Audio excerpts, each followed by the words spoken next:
मेरी शादी करवाकर मुझे विदा कर दिया था, मगर उनका कहना था कि हमारे लिए कार्तिक अनजान है और उसका घर भी, उसके परिवार में भी हम किसी को नहीं जानते। अब जब तुमने कार्तिक से शादी करने का फैसला किया ही है तो फिर शादी के बाद अगर तुम्हारी ज़िंदगी में कोई परेशानी आती है तो हमें उससे इन्वॉल्व मत करना। मैंने पापा ने कहा था कि आप मुझे आशीर्वाद दें रहे हैं या मुझे बदुआ देकर विदा कर रहे हैं। आपकी बेटी इतनी कमज़ोर नहीं है कि परेशानियों से हार जाएगी। मोहब्बत की है तो उसे सारी ज़िंदगी निभाएगी। मेरी शादी कार्तिक के साथ तो हो गई थी, मगर मेरे घर वाले इस शादी से खुश नहीं थे। दोस्तों, आप सभी का फिर से स्वागत करता हूं सुखदीप की आवाज़ में। दोस्तों, आज की हमारी कहानी बहुत ही ज़्यादा इंटरेस्टिंग होने वाली है, इसलिए आप कहानी को पूरा सुनें। और आप इस चैनल पर नए हैं तो जल्दी से चैनल को सब्सक्राइब कर दिए। अगर कोई खुश था तो वह थी मेरी माँ, जिनको मेरी खुशी की परवाह थी। दोनों भाई और पापा मुझसे नाराज थे। पापा मेरी शादी अपने ही शहर में करना चाहते थे, बल्कि वह तो मेरे लिए ना जाने कितने अच्छे अच्छे लड़कों को भी रिजेक्ट कर चुके थे। उनका मानना था कि उनकी बेटी कोई ऐसी वैसी लड़की नहीं है जिसकी शादी किसी भी मामूली लड़के के साथ करवा दी जाए। मैं काफ़ी पढ़ी लिखी इंटेलिजेंट लड़की थी, इसलिए वह मेरे लिए एक ऐसे लड़के की तलाश कर रहे थे जो कामयाबी की ऊंचाइयों को छू चुका हो और जहां उनकी बेटी अपने बाकी सपनों को पूरा कर सके। यही वजह थी कि उनको कार्तिक का परिवार पसंद नहीं आया था, मगर मेरी जिद की खातिर मेरी शादी कर दी गई थी। मेरा स्वागत भी गांव में ही किया गया था, क्योंकि शहर में कार्तिक रेंट के फ्लैट में रहता था, जहां पर उसके साथ काफ़ी सारे लड़के रूम शेयर करते थे। इसलिए वो मुझे अपने साथ वहां लेकर नहीं जा सकता था और उसकी भाभीियों ने भी कह दिया था कि नई नवेली दुल्हन विदा होकर हमारे ही घर आएगी। मैं बहुत खुश थी क्योंकि मुझे मेरी मोहब्बत मिल गई थी। मेरा स्वागत मेरी जेठानियों ने बड़ी धूमधाम से किया था और चारों ही जेठानियाँ बहुत ही खुश थी। मेरी दो जेठानियों के पास बच्चे थे, जबकि बीच की दो जेठानियों के पास कोई भी बच्चा नहीं था। मेरा पति अपने घर में सबका लाडला था, इसलिए उनकी शादी से सब लोग बहुत खुश थे। यही वजह थी कि सब लोग शादी अपने ही घर में करना चाहते थे। शादी के बाद ससुराल में मेरा पहला दिन बहुत अच्छा गुजरा था, क्योंकि मेरी चारों ही जेठानियों ने मुझे बहुत ही प्यार दिया था। इधर मेरे पति ने जॉब से शादी वजह से पूरे एक हफ्ते की छुट्टियां ले ली थी। उन्होंने कहा था कि वह अब अपने लिए बड़ी ही गाड़ी ले लेंगे और सुबह को ऑफिस चले जाया करेंगे और रात को घर वापस आ जाया करेंगे। मैं तो कार्तिक की इस बात से बहुत खुश थी, मगर ना जाने क्यों कार्तिक के भाई भाभी को यह बात बिल्कुल भी पसंद नहीं आई थी। सभी लोग इस बात का विरोध कर रहे थे कि तुम अपनी पत्नी के आ जाने से यहाँ रोज आना जाना करोगे और बड़ी सी गाड़ी भी खरीद लोगे, जबकि हम लोग तुमसे काफ़ी लंबे समय से कहते आ रहे हैं कि तुम भी हमारे साथ ही रहा करो। मेरे पति ने अपने घर वालों को समझाया कि आपको परेशान होने की कोई ज़रूरत नहीं है। मैं इसलिए ऐसा कर रहा हूँ क्योंकि मेरी पत्नी गांव की नहीं है। वह बड़ी भाभी ने जल्दी से सबको समझाया था कि जैसा कार्तिक कह रहा है उसे करने दो। शादी के बाद 2-3 दिन तो मेरे बिल्कुल भी ठीक गुजरे थे। मेरी जेठानियाँ बहुत ही अच्छी थी, मुझसे बहुत अच्छे से बात कर रही थी, मेरा बहुत ही ख्याल रख रही थी। मेरी ससुराल का घर बहुत ही बड़ा था और मैंने सुना था कि मेरे चारों ही जेठानियों के भट्टे मजदूरी करते हैं। चारों ही जेठानियाँ बारी बारी में करती थी। मैं अभी नई नवेली दुल्हन थी, इसलिए मुझसे कोई काम नहीं करवाया जा रहा था। मेरी सबसे बड़ी जेठानी का नाम रोशनी था, छोटी वाली जेठानी का नाम सिमरन था, उससे छोटे वाली गया। यह सब कुछ बिल्कुल ठीक चल रहा था। कार्तिक कार के लिए अपनी कंपनी से लोन लिया और फिर एक कार खरीद ली थी, क्योंकि कार से वह जल्दी गांव आ सकते थे। कार्तिक ने अपनी नौकरी पर जाना शुरू कर दिया था। एक बात बहुत ही अजीब थी, मेरे चारों ही जेठानियाँ सारा दिन घर में पड़े रहते थे, कोई काम नहीं करते थे। मैंने एक दिन अपनी जेठानी से कहा कि भाभी, क्या सभी भैया काम पर नहीं जाते? मैंने तो सुना था कि यह लोग मजदूरी करते हैं। मेरी जेठानी को बात घुमाने लगी और कहने लगी कि हाँ, इन दिनों भट्टों पर काम नहीं चल रहा, इसलिए यह लोग खाली हैं। मुझे मर्दों का घर में रहना बिल्कुल भी अच्छा नहीं लगता था, क्योंकि वह चारों ही मेरी शिकायत बार बार अपनी पत्नियों से करते रहते थे। कहते थे कि रश्मि से कहो कि घूंघट लेकर आया करे, धीमी आवाज़ में बात किया करे, घर के काम किया करे। इन्हीं सब बातों की वजह से वो चारों मुझे घर में बोझ लगते थे। मेरी जेठानियाँ मुझसे कहती थी कि हमारे घर में ऐसा नहीं होता, वैसा नहीं होता। रात को जब कार्तिक घर आते तो मैं उन सब लोगों की शिकायत कार्तिक से कर दिया करती थी। कार्तिक ने जैसे ही कार ले ली तो कार्तिक मुझे घुमाने लेकर जाने लगे थे। मेरी और कार्तिक की जिंदगी बहुत अच्छे तरीके से गुजर रही थी। कार्तिक मेरी हर ख्वाहिश को पूरी किया करते थे। शहर जाकर मॉल से शॉपिंग करवाना, बड़े बड़े रेस्टोरेंट में साथ खाना खाना, यह सब मुझे और कार्तिक को बहुत ही पसंद था, क्योंकि हम लोग पहले भी ऐसा ही किया करते थे। लेकिन अब ना जाने क्यों शादी के बाद यह सब कुछ मेरे लिए ससुराल वालों का अच्छा नहीं लग रहा था। मैंने देखा था कि कार्तिक के भाई मिलकर कार्तिक पर डांट लगाया करते थे और उनसे कहते थे कि जब से तुम्हारी शादी हुई है तुम बहुत ज़्यादा फिजूल खर्ची करने लगे हो। शादी को 1 महीना आ गया था। जैसे ही कार्तिक की सैलरी आई, कार्तिक ने इस बार अपनी सैलरी अपने भाई भाभी को नहीं दी, बल्कि उन्होंने अपनी सैलरी से मेरे बर्थडे सेलिब्रेट किया था। मैं अपने पूरे परिवार को और मुझे शहर के बड़े होटल में ले गए थे। वहाँ जाकर हम सब लोगों ने खाना खाया था।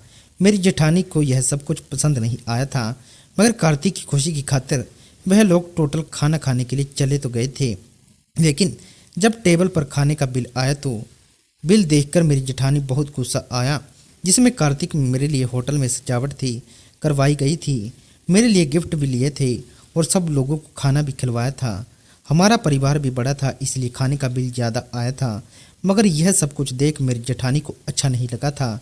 वह सभी लोग आपस में बातें कर रहे थे कि हमने तो कभी ऐसा नहीं किया, यह शहर के लोग फिजूल खर्ची करना बहुत जानते हैं। मेरी जेठानियाँ मुझे पहले जितनी अच्छी लगती थी अब वो वैसी बिल्कुल भी नहीं रही थी। मेरे पहनने ओढ़ने का ढंग भी उन लोगों से बहुत अलग था और मेरा कोई भी काम उनसे किसी को पसंद नहीं आता था।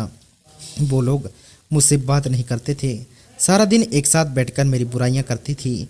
मैंने नोटिस किया था कि इस घर में मेरे पति की कमाई से ही चूल्हा जलता था, तभी तो उन लोगों को यह बात बुरी लगती थी कि कार्तिक अपनी पत्नी पर पैसा क्यों खर्च करता है।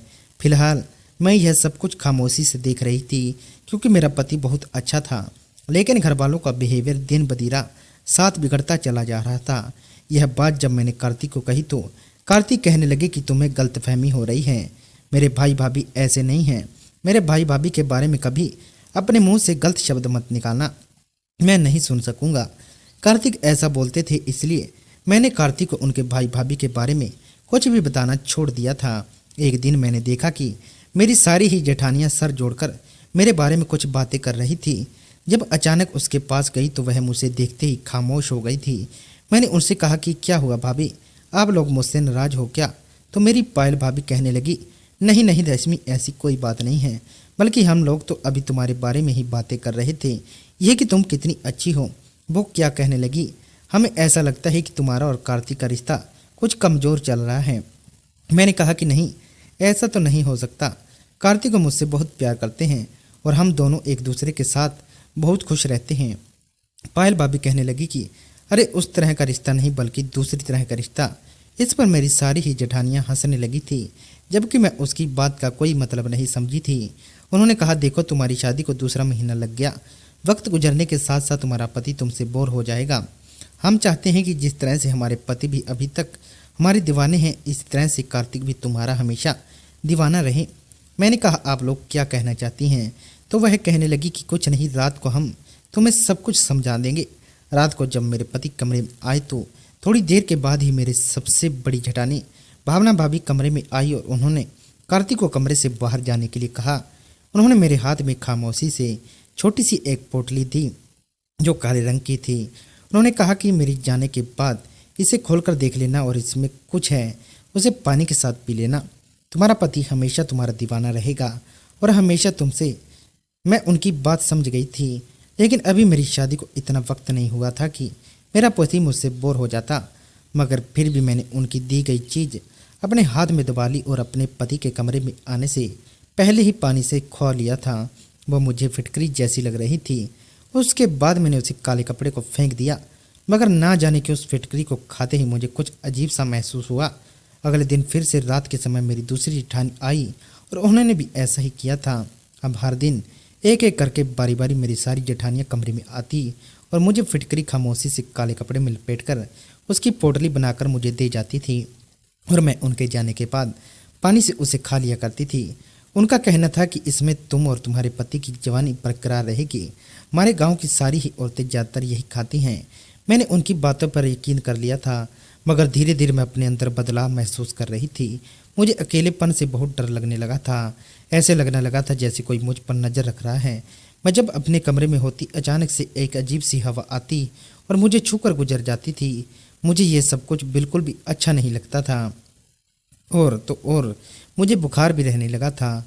रात को जैसे ही कार्तिक मेरे करीब आने की कोशिश करते और मुझे हाथ लगाते तो मेरा शरीर बहुत ही गर्म होता। मुझे इस तरह देखकर वह घबरा जाते थे और मुझे पूछते थे कि क्या तुम्हारी तबीयत ठीक नहीं है। मैं उन्हें बताती कि हाँ, मुझे अपनी तबीयत ठीक नहीं लग रही, तो वह फ़ौरन ही मुझे डॉक्टर के यहाँ ले जाते थे। मुझे बहुत तेज़ बुखार होता था। कई दिनों तक तो मेरी जेठानियाँ मुझे वह फिटकरी खिलाती रही। मुझे हमेशा अपनी तबीयत बोझल बोझल सी लगती। मैं अब सारा सारा दिन अपने कमरे में आराम करती और ज़्यादातर मैं बेहोशी सवार रहती। जब मैं सो रही होती तो मेरी जेठानियाँ जलाकर चली जाती, जिसकी खुशबू पूरे महक रही होती। उसी समय मुझे एक भयानक सपना आता है जिसमें कोई मेरा पीछा कर रहा होता है और मैं उससे बचकर भाग रही होती थी। और अब अक्सर मेरे साथ ऐसा ही होने लगा था। रात को भी मेरे साथ ऐसा ही होता था। मेरी जेठानियाँ जो कोई काम धंधा नहीं करते थे, बस अपने भाई के सामने दिखा करने के लिए घर से बाहर चले जाते थे।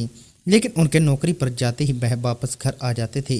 कहते थे कि कोई काम नहीं है और इस घर में जितना भी खर्च होता है वह सब मेरे पति की ही कमाई से हो रहा था।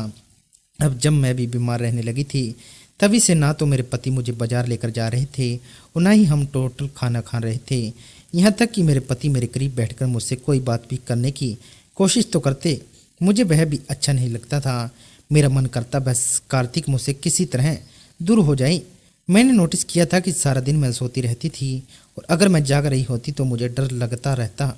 जाने मेरे साथ ऐसा क्यों हो रहा था। रात को जब कार्तिक घर आ जाते तो मुझे उनसे नफरत महसूस होने लगती थी। तरह से हो रहा था। वह बिल्कुल ठीक कह रहे थे और पहले भी अगर वह मुझे कार्तिक से शादी करने के लिए रोक रहे थे तो उनका रोकना बिल्कुल ठीक था। धीरे धीरे, क्योंकि तुम्हारे साथ जो कुछ भी हो रहा था वो कोई मामूली बात नहीं थी। मेरी चार भाभियां हैं। मुझे यह जानना था कि आखिर घर में जादू टोना कौन सी भाभी करती है। लेकिन हैरानी मुझे उस समय हुई जब मुझे पता चला कि मेरी सारी ही भाभियाँ जादू टोना करती हैं। क्योंकि हमारा गांव एक ऐसा ही गांव है जहां पर 70% लोग जादू टोना करते हैं। मेरी भाभियाँ सोच रही थी कि वह तुम्हें मेरी ज़िंदगी से निकालने में कामयाब रहेंगी। एक दिन मैंने अपनी सभी भाभियों को घर बहाने से घर से बाहर भेज दिया। उसके बाद मैंने खामोशी से एक करके भाभियों के कमरे में तलाशी ली तो मुझे सभी के कमरे में बहुत सारी फिटकरी मिली थी। किसी भाभी के कमरे में कुछ मिला और किसी भाभी के कुछ मिला। सामने जब उसके परिवार वालों की हकीकत आई तो मैं अंदर से टूट रह गया। लेकिन उसने अपने परिवार वालों से सारे संबंध खत्म कर दिए। गांव के बहुत सारे ऐसे लोग होते हैं जो अंधविश्वास पर विश्वास करते हैं और जादू टोने का गलत इस्तेमाल करते हैं। ऐसे लोगों को सज़ा होनी चाहिए जो अपने जादू टोने से किसी को नुकसान पहुंचाएं। इसको पानी के साथ खाने से मेरा पति मुझसे संतुष्ट रहेगा और उनके लिए सज़ा मिल गई, क्योंकि मेरा पति उनसे दूर हो गया था और अब वह कभी उनके पास नहीं जाएगा। अब मैं शहर में ही रहकर अपने पति के साथ साथ नौकरी करती और मैं उनके साथ बहुत खुश हूँ। दोस्तों, आज की हमारी कहानी आपको कैसी लगी हमें कमेंट करके जरूर बताएं।